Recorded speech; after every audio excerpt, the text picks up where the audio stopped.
नचिकेता की कहानी कठोपनिषद में वर्णित पहला साधक। कठोपनिषद में दी गई नचिकेता की कहानी में नचिकेता और यम के बीच हुई बातचीत के बारे में बताया गया है। नचिकेता ने यमराज से मौत के बारे में प्रश्न पूछा था। क्या था नचिकेता का प्रश्न और यमराज ने उसका क्या उत्तर दिया था? नचिकेता को दुनिया का पहला जिज्ञासु माना जाता है, कम से कम पहला महत्वपूर्ण जिज्ञासु। एक उपनिषद भी उससे शुरू होता है। नचिकेता एक छोटा बालक था। उसके पिता ने एक यज्ञ करने की शपथ ली थी। यह एक ऐसा पवित्र अनुष्ठान था जिसमें उन्हें अपनी सारी सांसारिक संपत्ति, अपना घर, अपना सारा सामान, यहाँ तक कि अपनी पत्नी, अपने बच्चे यानी अपना सब कुछ ऋषियों, ब्राह्मणों और दूसरे लोगों को दान में देना था। इस तरह के यज्ञ से आप आध्यात्मिक आनंद प्राप्त करते हैं। यह एक ऐसा साधन है जिसे पारंपरिक रूप से रचा गया है। कुछ लोग आध्यात्मिक ज्ञान के लिए इस तरह का शपथ लेते हैं। नचिकेता के पिता ने यह शपथ ली और उन्होंने अपनी सभी बीमार गाय, बेकार संपत्ति और जिन चीज़ों की उन्हें ज़रूरत नहीं थी, जो किसी न किसी रूप में उनके लिए बोझ थी, वे सब दान में दे डाली।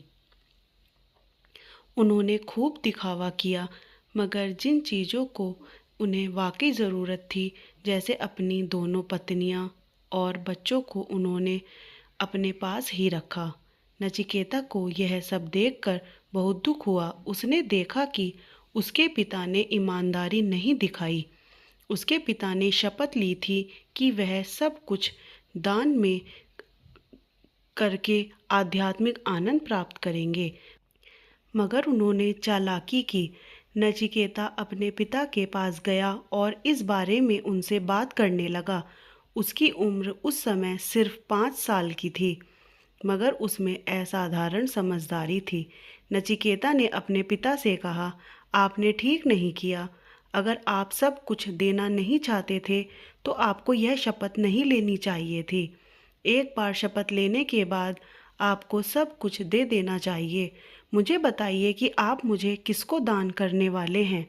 उसके पिता क्रोधित हो गए और बोले, मैं तुम्हें यम को देने वाला हूँ। यम मृत्यु के देवता होते हैं। बालक ने अपने पिता की बात को बहुत गंभीरता से लिया और यम के पास जाने के लिए तैयार होने लगा। फिर वह यम के पास चला गया। यह मत सोचिए कि वह कैसे गया होगा, शरीर के साथ या शरीर छोड़कर। मुद्दा यह नहीं है, बस वह यम के पास चला गया। यम उस समय यमलोक में नहीं थे, वह घूमने गए हुए थे। उन्हें घर घर जाना पड़ता है, तो वह घूमने गए हुए थे। नचिकेता पूरे 3 दिन तक इंतज़ार करता रहा। एक छोटा सा बालक भोजन पानी के बिना यम के द्वार पर इंतज़ार करता रहा। 3 दिन बाद यम लौटे तो उन्होंने पूरी तरह थके और भूखे मगर पक्के इरादे वाले इस छोटे बालक को देखा। वह बिना हिले डुले वहाँ बैठा हुआ था। वह भोजन की तलाश में इधर उधर भी नहीं गया था। वह बस वहाँ बैठकर यम की प्रतीक्षा कर रहा था। यम इस बालक के पक्के इरादे से बहुत प्रभावित हुए, जो 3 दिन से प्रतीक्षा कर रहा था। वह भी बिना कुछ ग्रहण किए वह बोले, मुझे यह देखकर बहुत अच्छा लगा कि तुम 3 दिन से मेरा इंतज़ार कर रहे हो। तुम्हें क्या चाहिए? मैं तुम्हें 3 वरदान देता हूँ, बताओ तुम क्या चाहते हो? नचिकेता ने सबसे पहले कहा, मेरे पिता बहुत लालची हैं, वह सांसारिक सुख सुविधाएं चाहते हैं, इसलिए आप उन्हें सारे भौतिक ऐशो आराम का आशीर्वाद दें। उन्हें राजा बना दीजिए। यम ने कहा, तथास्तु। उसने दूसरा वरदान मांगा, मैं जानना चाहता हूँ कि मुझे ज्ञान प्राप्त करने के लिए किस तरह के कर्मों और यज्ञों को करने की ज़रूरत है। वैदिक साहित्य में हमेशा यज्ञों की बात की जाती है।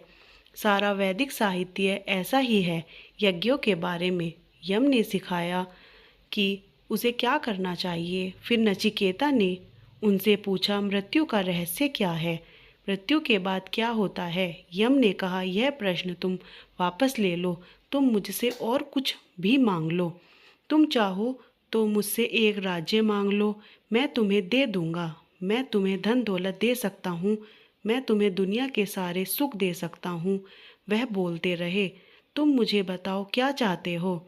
तुम मुझसे दुनिया की सारी खुशियाँ ले लो, मगर यह प्रश्न मत पूछो। नचिकेता ने कहा, इन सब का मैं क्या करूँगा। आप पहले ही मुझे बता चुके हैं कि ये सब चीज़ें नश्वर हैं।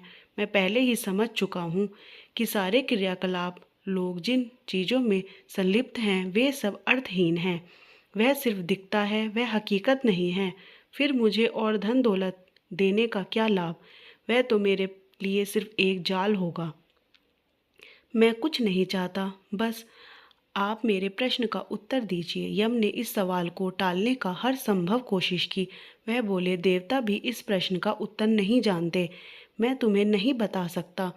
नचिकेता ने कहा, अगर ऐसा है, अगर देवता भी इसका उत्तर नहीं जानते और सिर्फ आप जानते हैं, तब तो आपको इसका उत्तर देना ही होगा। उसने अपनी जिद नहीं छोड़ी। यम एक बार फिर उसे वहीं छोड़कर महीनों के लिए घूमने चले गए। वह किसी तरह सिर्फ एक बालक से पीछा छुड़ाना चाहते थे, मगर बालक कई महीनों तक वहीं डटा रहा। कहा जाता है कि यम के द्वार पर ही उसे पूर्ण ज्ञान की प्राप्ति हुई। उसे अस्तित्व के सारे प्रश्नों के जवाब मिल गए और उसने खुद को विलीन कर दिया। वह प्रथम जिज्ञासु था, इसलिए हमेशा उसे एक आदर्श की तरह प्रस्तुत किया जाता है। उस तरह का पक्का इरादा रखने वाला 5 साल का बालक जो चॉकलेट या डिज्नीलैंड की यात्रा जैसे लालच में नहीं पड़ा, वह सिर्फ ज्ञान चाहता था। इस तरह के व्यक्ति के लिए किसी तरह के मार्ग की ज़रूरत नहीं है, क्योंकि मंजिल यही है, वेलगिरी पहाड़ियों की चोटी पर नहीं। जब मंजिल यहाँ नहीं होती, तब वह वेलगिरी पहाड़ियों पर होती है और हमें धीरे धीरे उन पर चढ़ना पड़ता है। जब आप नचिकेता की तरह होते हैं, तो आपको किसी मार्ग की ज़रूरत नहीं होती, सब कुछ यहीं मिल जाता है। कहीं जाने की ज़रूरत नहीं होती, या हम जो कुछ कर रहे हैं इसका पूरा मकसद उस देवता को पैदा करना है। इच्छा को इतना प्रबल और शक्तिशाली होना चाहिए कि ईश्वर आपसे दूर न रह सके और दिव्यता आपको नज़रअंदाज न कर पाए।